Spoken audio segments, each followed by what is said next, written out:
Let me ask you something, and be honest. Are there habits in your life you know are holding you back, but you keep repeating them anyway? Do you ever feel like the person you are right now is not the person you were meant to become? And maybe the hardest one, do you have a clear vision of the person you are meant to become, but can't seem to align your actions with that person and instead find yourself stuck in the same patterns day after day? If even one of those hit a little too close, this video is for you, because whether you realize it or not, you are becoming someone right now. And the real question is, who are you really becoming? Not who you say you want to be, not who you think it would be nice to be someday, but the person your daily thoughts and actions are quietly shaping while you're busy doing other things. Whether you realize it or not, your sense of self is always moving forward. It doesn't pause while you figure things out, it doesn't wait for clarity or confidence. Your identity is more like a train than a destination, always in motion, always headed somewhere. Before we go further, here's how this is going to work. First, I'll show you how and why your identity is being shaped whether you notice it or not. Then I'll give you 3 simple routines to start taking control of who you become. And at the end, a 14-day challenge to help you apply it. So I ask again, who are you really becoming? Every habit you repeat, every reaction you default to, every standard that you tolerate, it pushes your identity train forward. Howard Zinn once said, you can't be neutral on a moving train, and when it comes to identity, neutrality is an illusion. But most people don't think about, let alone consciously design who they're becoming. They let their schedule design it, their phone, their mood, their level of exhaustion, relationship with discomfort, their environment. All of it starts deciding for them. And over time, those small unconscious decisions add up to a life that feels strangely disconnected from the person you thought you were going to be. You wake up one day and think some form of the question, how did I end up here? And the answer is almost always the same. You practiced your way here. Now, I get that that can sound depressing, but I actually think it's empowering, because if identity is something you practice into existence, then you can also practice your way out of patterns that you don't want anymore. Identity is built through structure, through repetition and what becomes normal. Your routines are blueprints, your habits are instructions. Your future self is being assembled from these parts, so it's time to start designing them thoughtfully.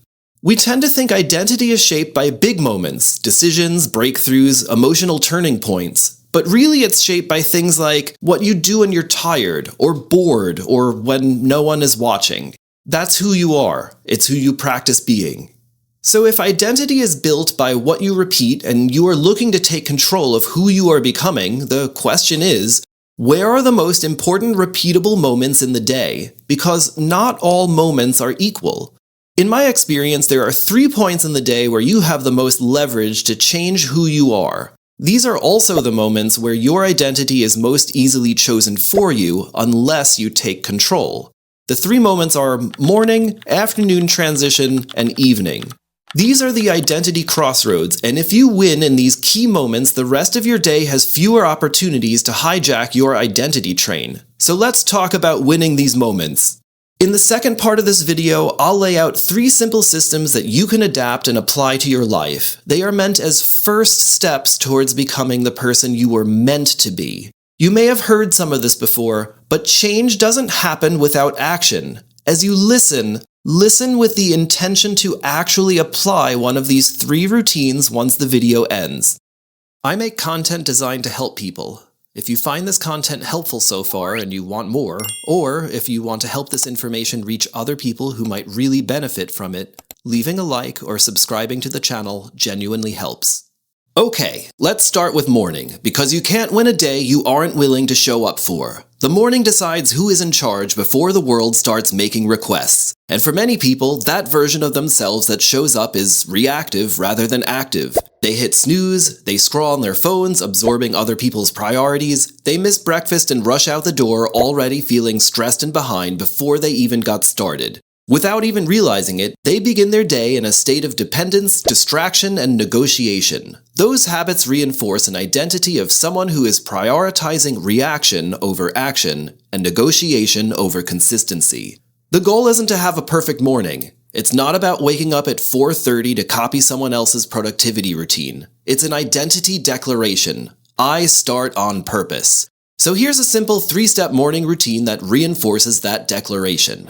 Step 1. Wake with intention. No doom scrolling, no drifting. When the alarm goes off, get up, make your bed, drink water. Signal to your brain, today matters. Step 2. Prime your body. Perform a simple movement or stretching routine, enough to get the circulation going. Get sunlight or sun lamp if you need to. Even 5 minutes is enough to signal to your body it's time to start moving. Remember, energy comes before motivation. Signal to your brain, I move when it's time to move. Step 3. Lock your focus. Write down your top priority, one task, one direction, the biggest thing that absolutely needs to be completed or worked on today. That's it. Now you're ahead. Before the world pulls at you, you've already chosen your lane. Discipline isn't about being perfect, it's about moving with purpose. This all should take 10 to 15 minutes, but notice what identity this reinforces.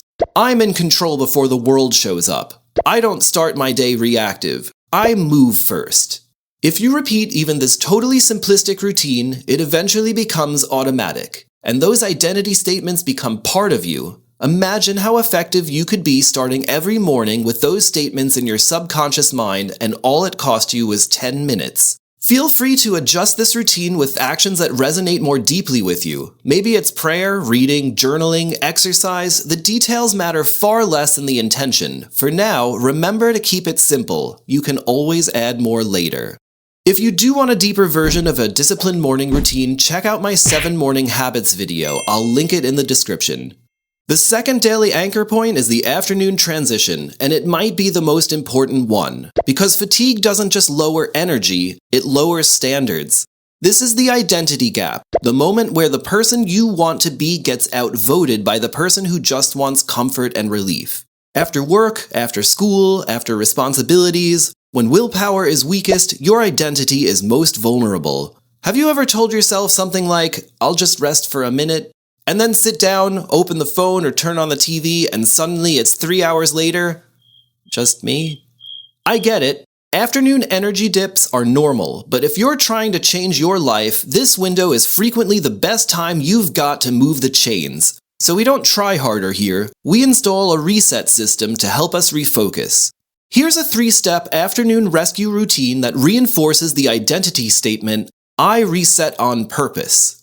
Step 1. Refuel. Grab a protein-based snack, not sugar, not junk. Easy options include a protein shake, eggs, or even peanut butter on toast. Protein gives you the stable energy you need to get back in the game. Step 2. Reset. Take a short walk, listen to music. This is a great way to process or create space away from your busy day. Again, even 5 to 10 minutes is enough to wake your brain back up and reset. Step 3. Refocus. Sit down and write. Dump everything in your head onto paper or write it out if it's faster. This is a great way to clear your mind. I use free writing all the time to zero in on what steps to take next. Ask yourself, what is one thing I can do that I'm willing to do to move myself forward? Now you're ready. Set a timer for 25 minutes. No distractions, no negotiating. Just sit down and work on that goal. When the timer ends, decide if you want to continue or rest. You'll find most resistance is at the start, not once you're already moving. Many times you'll find yourself wanting to continue working after the alarm goes off, and over time you begin to see how much more you're capable of. You didn't wait for motivation, you built your own momentum. That's how disciplined people win the afternoon. Again, nothing dramatic, but it prevents collapse. It trains identity statements. I reset instead of disappear. I recover on purpose. I don't let fatigue decide for me. The form is flexible if you want to add to it or modify, the structure is not. By the way, if you're interested in why motivation fails, I did a whole breakdown on it. The link is in the description if you want the deeper explanation. The third daily anchor point is the evening. This is where you set your future self up for success, stagnation, or failure. Most people think discipline ends at night, but the truth is, tomorrow morning's success is often already decided the night before. Many people end their day in chaos, open tabs, messy desk, clothes everywhere, mind racing. Then they wonder why mornings feel overwhelming. So the identity declaration at night is simple. I prepare. Here's a simple 3-step evening routine that reinforces that declaration. Step 1. Power down. Dim the lights. Put the phones away. Turn off screens and stay away from them for at least 30 minutes before bed. An hour is better. Instead, read, reflect, or prepare for tomorrow. Slow your body down on purpose. Now you're in control. Step 2. Captain's log. Create and maintain a diary of all your accomplishments. Write down what you finished today. Write all your biggest and smallest wins. You'll find yourself accomplishing more just because of how good it feels to write it out later and celebrate in this small way. Remember, progress builds confidence. Step 3. Clear the path. Prepare tomorrow. Tonight. Choose an outfit, set up coffee, pack food for lunch. Remove friction before it shows up. Save your morning mental bandwidth for what's important. You're not drifting into tomorrow, you're setting it up. This reinforces powerful messages to your subconscious. I respect myself. I don't leave problems for later. I close loops. And again, you can adapt the details, reading, reflection, prayer, planning, but keep the repeated structure. Notice these daily anchor routines aren't productivity tricks. They're the controls on your identity train. Morning chooses the driver, afternoon transition keeps you from derailing, evening lays the track for tomorrow. Every time you protect one of these anchor points, you cast a vote for the person you're becoming. Discipline, reliable, intentional, grounded. Not because you felt like it, because you designed it, and that's even stronger. Remember, structure comes first. Identity is built from consistency. You don't think your way into a new life, you live your way into it. Okay, so here's the challenge. Start with one anchor. Yes, seriously, choose just one for now. Morning, afternoon transition, or evening. Write out clearly the exact steps you'll follow in this routine and then commit to it. Make it realistic, make it easy to repeat, then protect it for 14 days. One routine might feel too easy. That's the point. You're building momentum. After 14 days, then add more if you want. Remember, you're already becoming someone. The identity train is always moving. The only question is, are you letting life decide where it goes, or are you finally taking the controls? Design carefully. Your future is being built in the small moments you repeat today.